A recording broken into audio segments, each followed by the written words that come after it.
Ich komm rein in den Club mit den Jungs und dreh ein paar Runden und bleib zu Film. An der Bar ist ein wunderschönes Mädchen.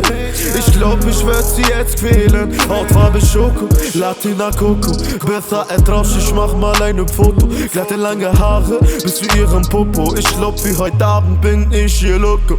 Ich geh langsam an der Bar, bestell mir ein Glas, berühr sie an ihr Arm und ich spreche sie jetzt an und sag ihr im Ohr, du bist so wunderbar. Sie steht auf und geht weg von der Bar. Ich denke mir jetzt, was hab ich falsch gemacht?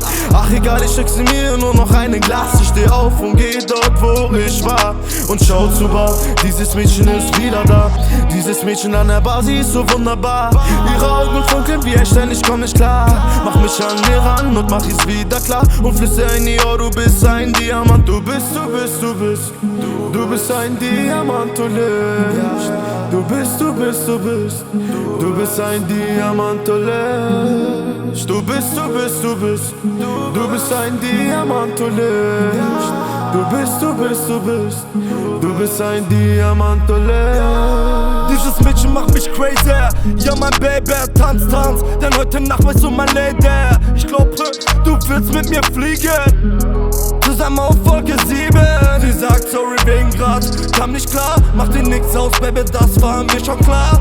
Mit dir auf Wolke 7, nein, Baby, keiner wird uns kriegen, ja. Ich bin hinter dir gerannt, gab dir meine Hand. Ich hab mich dabei an der Flamme von dir verbrannt. Du sagtest, Baby, zu mir hab keine Angst. Du weißt schon immer, ich war schon ein ganzer Mann. Wir beide sind wie Bonnie und Clyde. Glaub mir, Baby, für dich schieß ich auch Blei. Du bist ein Diamant, du Licht. Du bist ein Diamant, du Licht. Du bist ein Diamant, du Licht. Du bist ein Diamant, du Licht.